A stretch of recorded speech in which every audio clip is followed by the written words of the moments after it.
اصلاح پسند رہنما مسعود پزشکیان واضح اکثریت سے ایران کے نئے صدر منتخب ہو گئے۔ 69 سالہ ایران کے نو منتخب صدر ہارٹ سرجن ہیں۔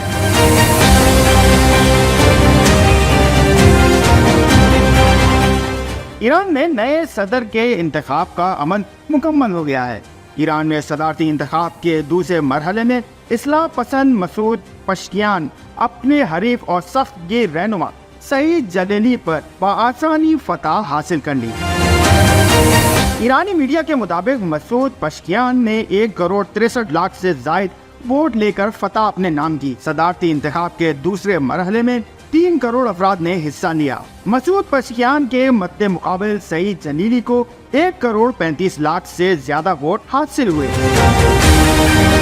نو منتخب صدر مسعود پزشکیان نے 28 لاکھ ووٹوں سے سعید جلیلی کو شکست دی۔ صدارتی انتخاب کے پہلے مرحلے میں مسعود پزشکیان کو 42.4% ووٹ ملے تھے۔ حریف امیدوار قدامت پسند سیاسی رہنما سعید جلیلی کو 38.6% تائید حاصل ہوئی تھی۔ نو منتخب صدر مسعود پزشکیان 29 ستمبر 1954 کو ایران کے علاقے مہا آباد میں پیدا ہوئے۔ پزشکیان نے ایران کے اسلامی انقلاب سے پہلے Tabriz university of medical sciences اور Iran university of medical sciences سے طب کی تعلیم حاصل کی۔ 69 سالہ مسعود پزشکیان پیشے کے اعتبار سے ہارٹ سرجن اور تبریز یونیورسٹی میں پروفیسر بھی ہیں۔ وہ دوسری اصلاحاتی حکومت میں 2001 سے 2005 کے درمیان صحت اور طبی تعلیم کے وزیر رہے۔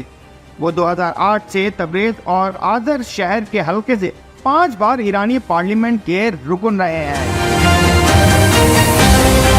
مسعود پزشکیان 2016 سے 2020 کے درمیان ایرانی پارلیمنٹ کے ڈپٹی اسپیکر بھی رہے۔ مسعود پزشکیان نے اس سے قبل 11ویں اور 13ویں ادوار حکومت میں صدارتی امیدوار بننے کے لیے 2 مرتبہ رجسٹریشن کروائی تھی، تاہم 2013 میں اہل افراد کے ناموں کے اعلان سے پہلے آیت اللہ اکبر ہاشمی رفسنجانی کے حق میں دستبردار ہو گئے۔ 2021 میں وہ شورائے نگہبان کی جانب سے نااہل قرار دیے گئے تھے۔